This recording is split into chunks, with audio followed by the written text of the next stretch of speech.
ಪೀಠಿಕೆ. ಭಾರತದ ಪ್ರಜೆಗಳಾದ ನಾವು ಭಾರತವನ್ನು ಸಾರ್ವಭೌಮ ಸಮಾಜವಾದಿ ಜಾತ್ಯತೀತ ಪ್ರಜಾಸತ್ತಾತ್ಮಕ ಗಣರಾಜ್ಯವನ್ನಾಗಿ ರೂಪಿಸುವುದಕ್ಕಾಗಿ ಭಾರತದ ಎಲ್ಲಾ ಪ್ರಜೆಗಳಿಗೆ ಸಾಮಾಜಿಕ ನ್ಯಾಯ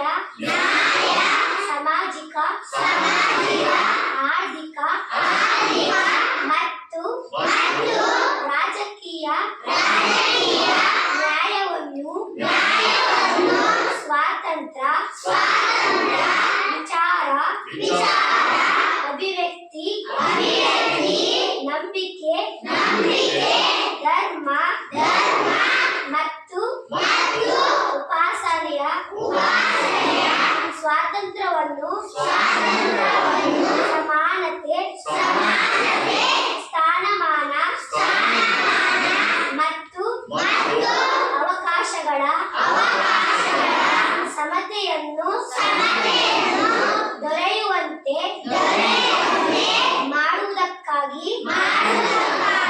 ಭ್ರಾತೃತ್ವ ವ್ಯಕ್ತಿ ಗೌರವ ದೇಶದ ಏಕತೆ ಮತ್ತು ಸಮಗ್ರತೆಗಾಗಿ